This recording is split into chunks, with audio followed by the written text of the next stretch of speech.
Good evening मेरे प्यारे दोस्तों। मैं आशा करता हूं कि आप स्वस्थ और मस्त होंगे। मेरे प्यारे दोस्तों, जैसे कि हम एनर्जी वाली जो यूनिट को हम आगे की क्लास में कंटिन्यू करने वाले थे, उसी क्लास को हम आज इस वीडियो में डिस्कस करने वाले हैं। मेरे प्यारे दोस्तों, यदि इस क्लास में नए स्टूडेंट जुड़ रहे हैं तो प्लीज़ चैनल को सब्सक्राइब कर लें, बेल आइकन को प्रेस कर लें ताकि नेक्स्ट वीडियो आपके फ़ोन में ऐसा ही मिलता रहे। तो मेरे प्यारे दोस्तों, एनर्जी वाली जो यूनिट चल रही है, जैसे कि एग्ज़ाम के लिए कौन कौन सी इंपॉर्टेंट एग्ज़ाम के लिए ये वीडियो हेल्पफुल होने वाली है, तो ये एएलपी, ग्रुप डी, एनटीपीसी और अभी जो न्यू भर्ती आई है आरआरबी टेक्नीशियन एग्जाम के लिए बहुत ही इंपॉर्टेंट क्वेश्चन होने वाला है। जैसे कि इसमें पूछा गया है, इसमें आरआरबी, एएलपी, एनटीपीसी, टेक्नीशियन, बहुत सारे ऐसे एग्जाम हैं जिस एग्जाम में पूछे गए क्वेश्चन हैं बहुत ही इंपॉर्टेंट होने वाला है। तो मेरे प्यारे दोस्तों, सबसे पहले चैनल को सब्सक्राइब कर लें, बेल आइकन को प्रेस कर लें ताकि ऐसे ही वीडियो आपके फोन में मिलता रहे। चलिए आज हम क्वेश्चन की तरफ आगे बढ़ते हैं। तो इसमें सबसे पहला क्वेश्चन क्या हो जाएगा, ये है एनर्जी वाली यूनिट जो है, ये है सेकंड क्लास है ना। ठीक है, तो ध्यान रखिएगा, सेशन को फटाफट शेयर कर दीजिएगा।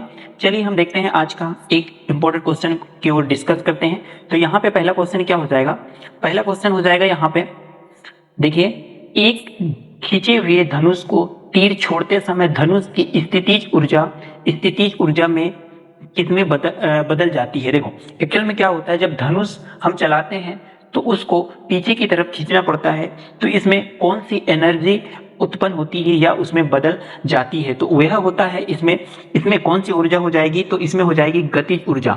गतिज ऊर्जा कैसे हो जाएगी, जैसे कि हम धनुष को खींचते हैं तो उसमें क्या होता है, उसमें स्थितिज ऊर्जा स्टोर हो जाता है। तो इस क्वेश्चन का राइट आंसर क्या हो जाएगा, बी राइट आंसर हो जाएगा, गतिज ऊर्जा। उसमें बदल के कौन सी ऊर्जा जाती है, तो उसमें गतिज ऊर्जा बदल जाती है। जैसे कि हम डिफाइन किया गया है, जैसे कि एक तने हुए धनुष में जब एक धनुष की डोरी तनी होती है, एक तब धनुष की उसकी विशेष स्थिति के कारण इसमें स्थितिज ऊर्जा संचित रह जाती है। देखो जैसे कि हमने बताया था कि कोई भी धनुष में आप तीर को खींच करके तानोगे तो क्या होगा, उसमें स्थितिज ऊर्जा उत्पन्न हो जाती है। ठीक है, तो मेरे प्यारे दोस्तों, इस क्वेश्चन का बी राइट आंसर हो जाएगा गतिज ऊर्जा। ठीक है, गतिज ऊर्जा। अगला क्वेश्चन क्या होगा, जैसे कि यहाँ पे दिया है अगला क्वेश्चन, यहाँ पे इनमें से कौन सा स्थितिज ऊर्जा का उदाहरण नहीं है। ऑप्शन में दिया हुआ है तो हमको बताना है इनमें से कौन सा स्थितिज ऊर्जा का उदाहरण नहीं है।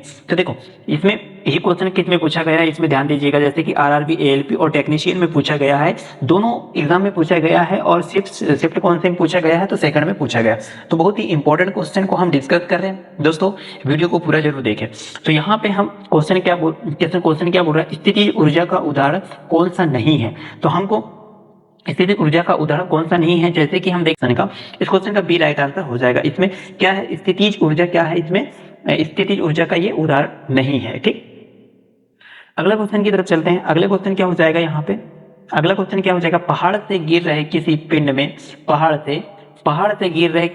किसी पिंड में होती है, तो उसमें जो अपने को एनर्जी को बताना है। जैसे कि पहाड़ से गिर रहे किसी पिंड में होती है, तो उसमें कौन सी ऊर्जा इकट्ठा होती है, तो उसमें हम देखेंगे गतिज ऊर्जा और स्थितिज ऊर्जा। कौन सी ऊर्जा, गतिज ऊर्जा और स्थितिज ऊर्जा, दोनों उसी में क्या होता है, यह ऊर्जा पहाड़ से गिर रहे किसी पिंड पर होती है। कौन सी ऊर्जा होती है, गतिज ऊर्जा और स्थितिज ऊर्जा दोनों होती है। ठीक है, तो इस क्वेश्चन का ए राइट आंसर हो जाएगा। जैसे कि डिफाइन किया गया है इसमें, यदि किसी वस्तु में कार्य करने की क्षमता उसकी गति के कारण है, देखो कार्य करने की क्षमता उसकी गति में है तो वह गतिज ऊर्जा होती है। ठीक है, तथा जब किसी वस्तु में किसी विशेष दशा में स्थिति के कारण कार्य करने की क्षमता होती है तो उसे स्थितिज ऊर्जा कहते हैं। देखो स्थितिज के कारण जो कार्य करने की जो क्षमता होती है तो उसमें स्थितिज ऊर्जा कहते हैं। किसी ऊंचाई से गिरती हुई वस्तु अथवा पहाड़ से गिरते हुए किसी भी पिंड में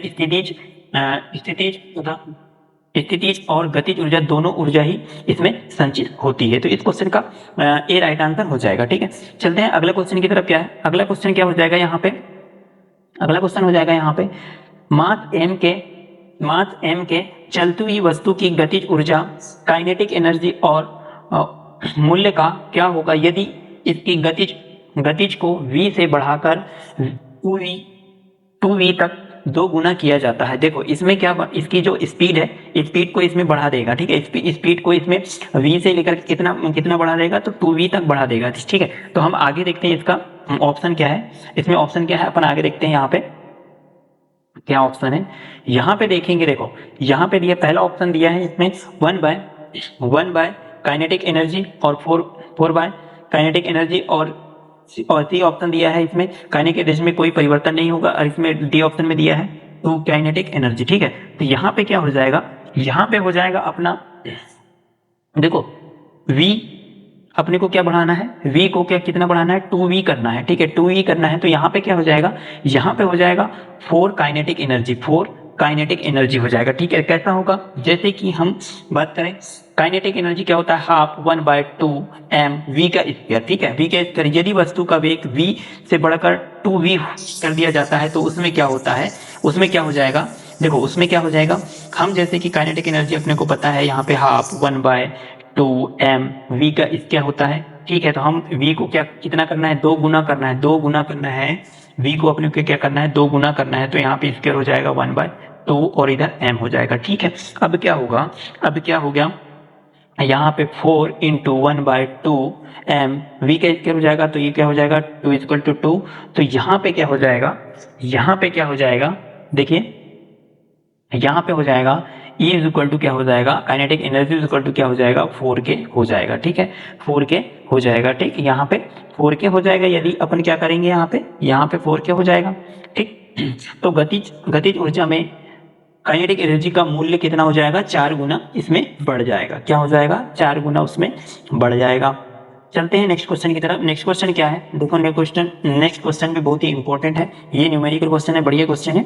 जैसे कि यहाँ दिया है 2 किलोग्राम के एक द्रव्यमान वाली एक वस्तु ऊपर की ओर 20 मीटर पर सेकंड के प्रारंभिक वेग से फेंकी जाती है, तो 2 सेकंड बाद उसकी गतिज ऊर्जा कितनी होगी। तो इसमें g का मान दिया है अपने को, g का मान दिया है 10 मीटर पर सेकंड का स्क्वायर, ठीक है, 10 मीटर पर सेकंड का स्क्वायर दिया। तो अपने को ज्ञात क्या करना है, देखो गतिज ऊर्जा कितनी होगी। अपने को गतिज ऊर्जा क्या होता है, गतिज ऊर्जा ज्ञात करना है अपने को। तो यहाँ पे देखिए, देखो गतिज ऊर्जा ज्ञात करना है तो काइनेटिक एनर्जी का फार्मूला क्या होता है, हाफ, यहाँ पे क्या हो जाएगा, हाफ mv का स्क्वायर, हाफ mv का स्क्वायर इज इक्वल टू, है ना।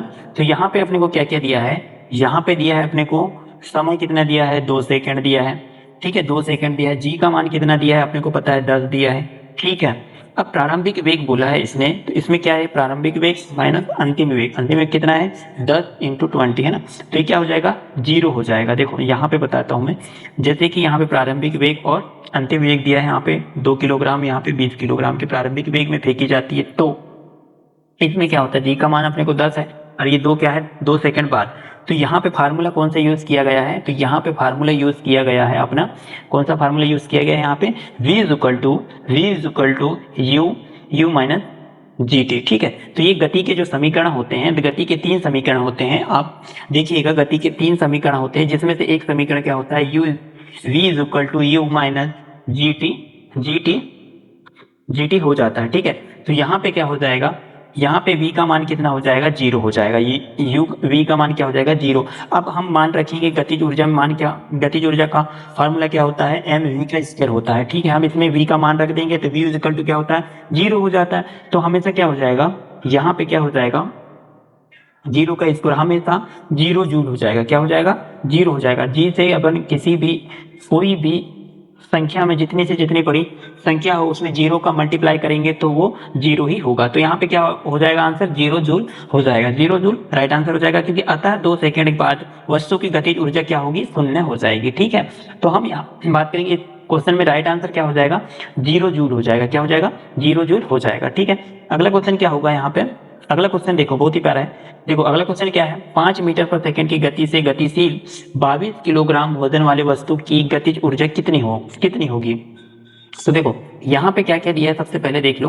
यहाँ पे m का मान कितना दिया है अपने को, 22, यहाँ पे हाँ m का मान कितना दिया है, वजन कितना दिया है अपने को, 22 किलोग्राम, ठीक है। यहाँ पे स्पीड कितनी है, मतलब वेग कितना है यहाँ पे, तो 5 मीटर पर सेकेंड, ठीक है, किलोग्राम में है और ये मीटर पर सेकेंड है, ये भी ठीक है। अब क्या देखेंगे, अपने को m का मान दिया है और v का मान दे दिया अपने को, तो हाफ यहाँ पे गतिज ऊर्जा ज्ञात करना है, हाफ m v का स्क्वायर होता है, इसमें v का स्क्वायर हो जाता है, तो अपन क्या करेंगे, हाफ m का मान कितना होता है, m का मान कितना है 22 है और v का मान कितना है 5 है, तो हम स्क्वायर लिखते हैं तो v का 2 बार लिख दीजिए, तो यहाँ पे 11 हो जाएगा, यहाँ पे 5 25 इंटू 11, तो इसमें क्या हो जाएगा, इसमें राइट आंसर क्या हो जाएगा, यहाँ पे हो जाएगा 25 में से 5 और ये तो 25 और 5 m,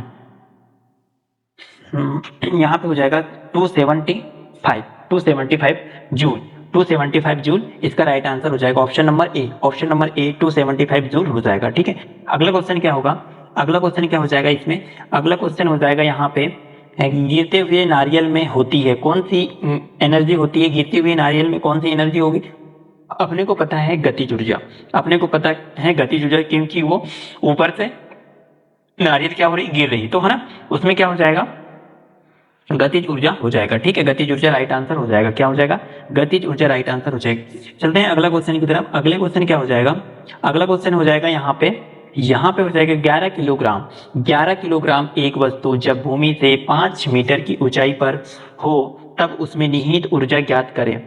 निहित ऊर्जा ज्ञात करना है अपने को, जैसे कि निहित ऊर्जा ज्ञात करना है तो 9.8 मीटर पर सेकेंड का स्क्वायर, ठीक है, जी का मान दे दिया अपने को, जी का मान इतना दे दिया, और हम ज्ञात करेंगे यहाँ पे एम का मान कितना है, यहाँ पे 11 किलोग्राम, 11 किलोग्राम, और यहाँ पे ऊंचाई कितनी है, एच का मान दिया है अपने को 5 किलोग्राम, सबका मल्टीप्लाई कर दो, इसका भी मल्टीप्लाई कर दो, तो ये अपने को ज्ञात क्या करना है, निहित ऊर्जा ज्ञात करना है, मतलब कार्य ऊर्जा ज्ञात करना है, तो W इज इक्वल टू क्या हो जाएगा, W इज इक्वल टू क्या हो जाएगा, एम जी एच, तो अपने को जी का मान भी दिया है और एच का मान भी दिया है, तो हम सारे को मल्टीप्लाई कर देंगे तो कितना हो जाएगा, 539 जूल हो जाएगा, तो इसका राइट आंसर क्या हो जाएगा, ए राइट आंसर हो जाएगा, 539 जूल हो जाएगा, ठीक है।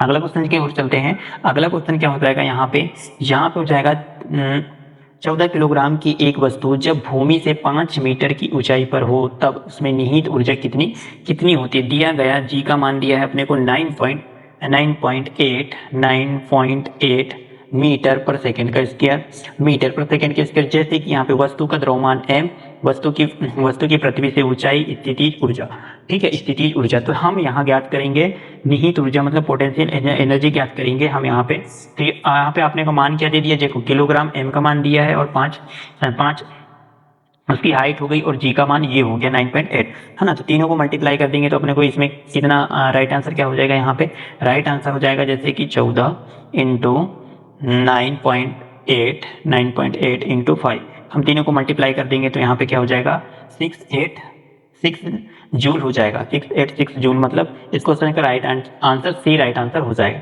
अगला क्वेश्चन क्या होगा यहाँ पे, अगला क्वेश्चन हो जाएगा यहाँ पे 15 किलोग्राम एक वस्तु जब भूमि से 10 मीटर की ऊंचाई पर हो तब इसमें निहित ऊर्जा होती है, दिया गया जी का मान 10 है, देखो जी का मान 10 है, निहित ऊर्जा ज्ञात करनी है अपने को, जैसे कि किलोग्राम कितना है, एम का मान कितना है, यहाँ पे 15 है और यहाँ पे मीटर ऊंचाई कितना है 10 मीटर है, तो ये कितना हो जाएगा 100, मतलब 1500 जूल हो जाएगा, 1500 जूल हो जाएगा, तो 1500 जूल राइट आंसर हो जाएगा, देखो 1500 जूल राइट आंसर हो जाएगा, तो ध्यान दीजिएगा, जैसे कि यहाँ पे 1500 मीटर पर सेकंड का माइनस स्क्वायर हो जाएगा, यहाँ पे 1500 न्यूटन है, तो अपने को क्या ज्ञात करना है, यूनिट भी देखनी है अपने को, यूनिट भी देखनी जरूरी है कि पीछे यूनिट कौन सी लगी हुई है, क्योंकि ऊर्जा न्यूटन पास्कल भी हो गया यहाँ पे, और न्यूटन भी हो गया, और मीटर पर सेकंड का स्क्वायर भी हो गया, इसमें 2-3 यूनिट के हिसाब से अलग अलग दिया है, तो अपने को क्या देखना है, जूल में देखना है, क्योंकि कार्य हमेशा कार्य की यूनिट क्या होती है, जूल, है ना, ठीक है, तो इस क्वेश्चन का राइट आंसर क्या हो जाएगा 1500 जूल, ठीक है, सॉरी 1500 जूल, ठीक। अगला क्वेश्चन क्या होगा, अगला क्वेश्चन देखते हैं, अगला क्वेश्चन की तरफ चलो।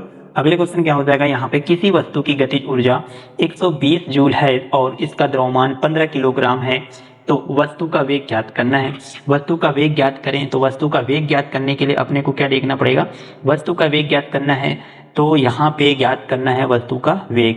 तो अपने को गतिज ऊर्जा क्या होता है, हाफ एम वी के, जैसे कि हम यहाँ पे वी ज्ञात करना है अपने को, तो काइनेटिक एनर्जी अपने को दिया है 120 joule. 120 joule is equal to half m two m का मान दिया है यहाँ पे 15 किलोग्राम इंटू वी का स्क्वायर। ठीक है, तो हम देखेंगे यहाँ पे 2 पन्ना 10, ये 5 हो गया, सॉरी यहाँ पे 15 है ना, 15 तो नहीं कटेगा ये, तो 12 24, 24 में हम कितना 15 का भाग दे देंगे, तो यहाँ पे आ जाएगा v का स्क्वायर, है ना। ठीक, अब हम इसको क्या करेंगे, अब हम इसको करेंगे तो ये कितने बार चले जाएगा, तो ये चले जाएगा अपने को 5 से कटेगा, 5 या 15, 5 5 20, 5 40, है ना। ठीक है, 3 एकम 3, 3 3 18 मतलब 16, v square is equal to क्या हो जाता है 16 हो जाता है। 16 का अंडर रूट क्या हो जाएगा, तो 4। ठीक है, 4 से 16। ठीक है, तो इसमें राइट आंसर क्या हो जाएगा 4। वेग ज्ञात करना है तो वेग मीटर पर सेकंड का स्क्वायर हो जाएगा, मीटर पर सेकंड का स्क्वायर हो जाएगा, तो 4 क्या हो जाएगा मीटर पर सेकंड का स्क्वायर हो जाएगा, मीटर पर सेकंड का स्क्वायर हो जाएगा। तो इसका राइट आंसर क्या हो जाएगा, इसका राइट आंसर हो जाएगा